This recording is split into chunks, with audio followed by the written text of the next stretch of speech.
Na tekmo smo mogli iti kar agresivno.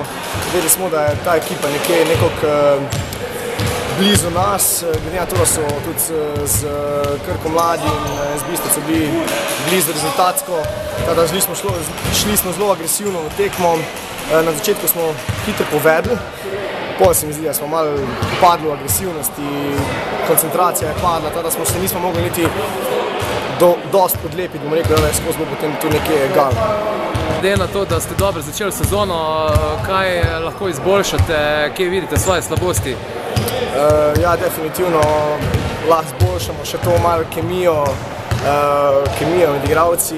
Imamo par novih igralcev letos, tako da čeprav se zelo dobro razumemo, še ne poznamo točno vseh teh, bom rekel, igralskih sposobnosti vsega, da bi se malo bolj znali potem v igri. V obrambi se mi zdi, da dobro delujemo, še bolj si moramo pomagati v napadu, pa moramo veliko bolj sproščeno igrati, tu imamo predvsem še veliko rezerve v napadu, pri metu iz igre imamo dokaj kar probleme, bom rekel, da tu še lahko se veliko izboljšamo.